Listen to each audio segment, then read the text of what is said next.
साथियों, आज बड़ा ऐतिहासिक दिन है। महामानव क्रांति सूर्य भगवान बिरसा मुंडा की हम जयंती मना रहे हैं और आप सभी लोगों ने एक ऐतिहासिक कार्यक्रम रखा जिसमें आप सभी सहभागिता निभा रहे हैं।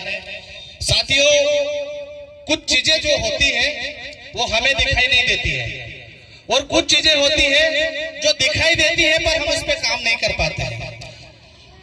आप जो मूर्ति लगाए हो, अगर उसके बारे में हम थोड़ा सा अध्ययन कर लेते तो शायद आज हमारा जीवन बदल सकता था। साथियों, देश दुनिया की यूनिवर्सिटियां इस पे रिसर्च करती है, लेकिन हमारा अपना समाज इस पे कोई रिसर्च नहीं करता है। किसी भी प्रोफेसर, किसी भी टीचर या किसी भी गांव का एक व्यक्ति ने इस पे कोई लेख नहीं लिखा है।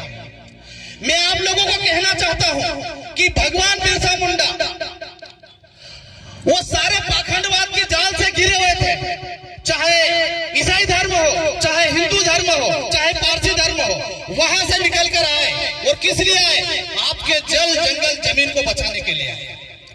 आपके जल जंगल जमीन आपको चारों दिशाओं से आपकी मदद करते हैं, लेकिन उसके बाद भी हम इन व्यवस्था को बचाने के लिए कोई काम नहीं करते। हमारी जो व्यवस्था है उस व्यवस्था को हम बिल्कुल भूल चुके हैं। साथ आज हमारे जो तन पे कपड़ा है, हमारे पास 1 बीघा 2 बीघा जो जमीन है वो हमारे मालिक की देन है, ये हम भूल रहे हैं। हम आज ये चाहते हैं कि हम एक सरपंच लेकर राष्ट्रपति बन जाए, लेकिन आप बताइए मुझे, मैं किस नेता का नाम लूं जिसके आदर्श में वहां जाना चाहूं? बताइए, है कोई नाम ऐसा जिसको मैं अपने आदर्श मान लूं कि मेरे समाज का नेता है और मुझे इसके जैसे बनना है? एक भी नाम आपको इस दुनिया में नहीं मिलेगा, सिर्फ जयपाल सिंह मुंडा को छोड़ के। साथ वो भी मुंडा खानदान का व्यक्ति था, तब जाके उन्होंने ये नाम कमाया था। लेकिन आज देखिए, हमारा नेता आता है और हमको थोड़ा सा भाषण देके चला जाता है। ये चीजें हो रही है। साथियों, भगवान बिरसा मुंडा का जो मिशन था, उस मिशन को आप समझिए। आज भाई ने कहा कि ये हिंदू लिख रहे हैं, लेकिन आप सोचिए कि बिरसा मुंडा का क्या विचार था कि मोड़ो मठे मोड़ो राज, हमारे गांव में हमारा राज होना चाहिए। हम तिलक लगाने के वजह सिंदूर लगाने लग गए हैं। ये चीजें हमको, हमारे जो वरिष्ठ लोग हैं, उनको सोचना पड़ेगा, समझना पड़ेगा कि हमारा उद्देश्य क्या होना चाहिए। आज हमारा युवा दर दर भटक रहा है सिर्फ इस वजह से क्योंकि हमको सही मंच नहीं मिल रहा है, और मंच मिल रहा है तो हम सिर्फ अपने आप को बड़ा बनाने में लगे हैं। लेकिन मेरे समाज के जो नव युवक हैं, जो पीले गमछे वाले हैं, ये किस दिशा में जाना चाहते हैं ये हम तय नहीं कर पा रहे हैं। रास्ता दिखा रहा मेरा मालिक, लेकिन चलाने वाले हमको सही रास्ते पे नहीं चला रहे हैं, इसलिए हम सब घूम रहा है। इसलिए आज मेरे भाई लोगों, हम इस परिस्थिति को झेल रहे हैं क्योंकि हमारे पास बैठने वाले लोग कम है। क्षेत्र हमारा है लेकिन लोग हमारे नहीं है। नेता हमारा है लेकिन नेता हमारा नहीं है। आज मेरा भाई एक आवेदन लेके जाता है तो वो किसी दूसरे को पूछेगा, हमको नहीं पूछता है। ये कंडीशन है क्योंकि जो व्यवस्थाएं हमारे हाथ में होना चाहिए थी, जो व्यवस्थाएं हमको लेकर चलना चाहिए थी, वो हमारे ना तो लीडरों के पास है ना हमारे नेताओं के पास है।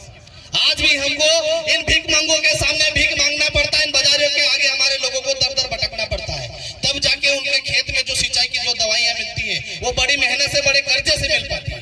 क्यों? आज हमारा देश, बताइए ना, हम कहाँ है? हमारे राष्ट्रपति हमारे समाज से है, सांसद, विधायक, सरपंच सब कुछ हमारा है, फिर भी हमारा विकास नहीं हो पा रहा है। किस वजह से? इस वजह से क्योंकि हमारे पास सामाजिक व्यवस्था नहीं है, हमारा सामाजिक स्ट्रक्चर नहीं है, हमारी सामाजिक व्यवस्था नहीं है, हमारे सामाजिक स्कूल नहीं है, इसलिए हमारी ये व्यवस्थाएं बिगड़ चुकी है। साथियों, आज मेरे समाज के जो भाई लोग जो पढ़ लिख कर नौकरी पेशा लग जाते हैं, लेकिन उसके बाद में समाज की तरफ को घूम के भी नहीं देख रहे हैं। इसका कारण यह है कि हम हमारे महापुरुषों को आदर्श नहीं मान रहे हैं। सिर्फ एक दिन के लिए पूजा पाठ कर लेंगे और भूल जाएंगे। 9 अगस्त पे नाचने तक हम सीमित हो गए। साथियों, इनके मिशन को हमको समझना पड़ेगा, इनके आंदोलन को दादा हमको समझना पड़ेगा। अगर हम नहीं समझे तो मारे जाएंगे, क्योंकि आज जब ये गौरव दिवस मना रहे हैं तो किसके माध्यम से मना रहे हैं? आपके अपने समाज के नाम पे मना रहे हैं। आज जनजाति जो विभाग है वो फंडिंग किसको करता है? वनवासी कल्याण परिषद को। करोड़ों का जो हमारा पैसा है वो वनवासी कल्याण परिषद के लोगों के पास जा रहा है। मेरे समाज को क्या मिल रहा है? इस पे कौन रिसर्च करेगा? हमारे स्कूल की बदहालती को कौन सुधारेगा? कोई नहीं बात करता है इस पर।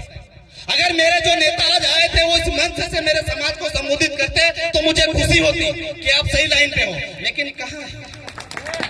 बताइए। या ना हम किससे उम्मीद करेंगे भाई लोगों?